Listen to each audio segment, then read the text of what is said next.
كل سنة وانتم طيبين. تعالوا بينا النهاردة هنعمل بسكوت النشادر. هنعمله بمقادير بسيطة وكمان هنعمله بالسمنة بدون زبدة، وهيطلع معاكي حلو جدا مقرمش وبجد طعمه تحفة جدا. معاكم اسماء. لو اول مرة تشوفيني انزلي تحت واعملي لايك واشتركي في القناة. عندي هنا المقادير بتاعتنا: كيلو من الدقيق، هنحط عليه كوباية ونص من السمنة تكون ساقعة معانا، واربع بيضات، وكوباية من عصير البرتقال، وهنحتاج كوبايتين من السكر، وهنحتاج فانيليا، وهنحتاج معلقة صغيرة من النشادر، وهنحتاج فانيليا ورشة صغيرة من الملح، وهنحتاج كمان معلقة صغيرة من البيكنج باودر. هنجيب هنا طبق كبير او البولة بتاعتنا، وهنحط السمنة. طبعا السمنة زي ما اتفقنا تكون حطها في التلاجة ساعة معاكي، وهنحط عليها طبعا كوبايتين من السكر البودرة، لازم السكر يبقى بودرة معاكي. بعد كده هنضرب كده كويس بالمضرب لحد طبعا ما الخليط ينعم معانا ويبقى كريمي. هتقلبيه كده الاول، بعد كده طبعا هتضربيه على طول. هنفضل طبعا نضرب بيه كده بايدينا لو ما عندكيش مضرب، لحد طبعا ما اللون بتاعه يغير معاكي ويبقى لونه ابيض كده. طبعا جاهز معانا، شايفين طبعا لون السمنه والسكر اتغير تماما. بعد كده هنجهز هنا البيض، وهنحط واحده واحده. طبعا البيض بتكون بدرجه حراره المطبخ معاكي. هنحط واحده وهنضرب كده كويس طبعا لحد ما تختفي معاكي. بعد كده هنحط واحده كمان، وهتضربي لحد ما تختفي معاكي تماما. هنضرب كده كويس.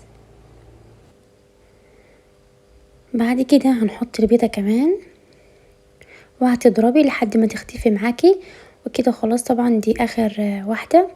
بعد كده هنحط الفانيليا بتاعتنا، هنحط كيس من الفانيليا، وهنضرب طبعا كده كويس كده. طبعا الخليط بتاعنا جاهز تماما، هتشيلي المضرب خالص.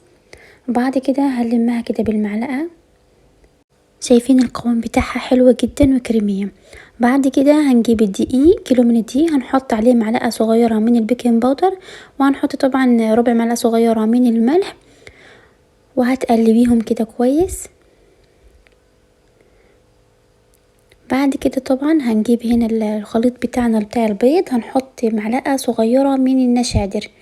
النشادر طبعا بنشتريها من عند العطار، وتأكدي انها تكون معاه جديدة ما تطلعش بايظه. بعد كده هنحط هنا كوبايه من عصير البرتقال. لو ما عندكيش برتقال طازه هتجيبي العصير البودره معلقه صغيره، هتحط دوبيها كده في كوبايه من الميه، وبعد كده تشتغلي عليها. هنحط طبعا الدقيق شويه شويه، ما تنزليش بالدقيق مره واحده. هنفضل طبعا نقلب كده في العجينه. طبعا العجينه عجينة البسكوت مش بنعجن فيها كتير بايدينا، يعني نلم العجينة بالدقيق وخلاص كده بايدينا. هنحط طبعا الدقيق شوية شوية وهتلميها. طبعا لو انتي هتشكلي طبعا البسكوت بتاعك بالقمع بتاع الكريمة هتشيلي نص كوباية من الدقيق، لكن لو انتي هتشكليها بالمكنة بتاعة البسكوت هتحطي كيلو دقيق كله. خلاص كده لميت العجينة بتاعتنا. العجينة هشة وحلوة جدا مظبوطة معانا. بعد كده طبعا هكون مجهزة المكنة بتاعة البسكوت، وبعد كده على طول هتحطي العجينة بتاعتك وهتشكلها على طول. طبعا العجينة ما حطيناش في التلاجة، شكلناها على طول.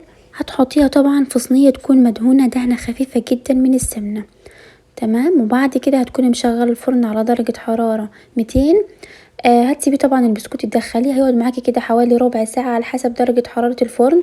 هتسيبيه طبعا يحمر معاكي من فوق ومن تحت، وبعد كده تطلعيه. شايفين طبعا يا جماعة، طبعا هنا عملت اول شكل، بعد كده هغير الشكل وهنعمل شكل النجمة.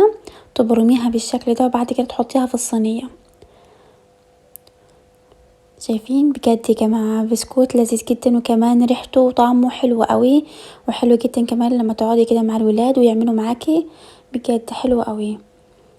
احلى بسكوت ممكن تعمليه في العيد، هش وحلو جدا كده. طبعا تمام، خلصت اول صينية. طبعا هدخلها الفرن وهنسيبها طبعا تحمر معانا بالشكل ده. شايفين هتسيبيها كمان تبرد شوية كده على الصينية، بعد كده ترفعيها على طول.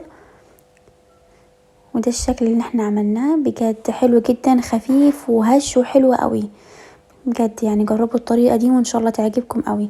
عملنا شكل النجمة التاني، شايفين الشكل بتاعه حلو جدا كده. طبعا خلاص هتسيبيه يبرد، وبعد كده تشيليه على طول في علبة تكون محكمة الغلق. احلى واطعم بسكوت ممكن تجربيه بطعم البرتقال، حلو جدا. طبعا في الوقت ده كنت صايمة ما عرفتش ادوقه، بجد لذيذ قوي.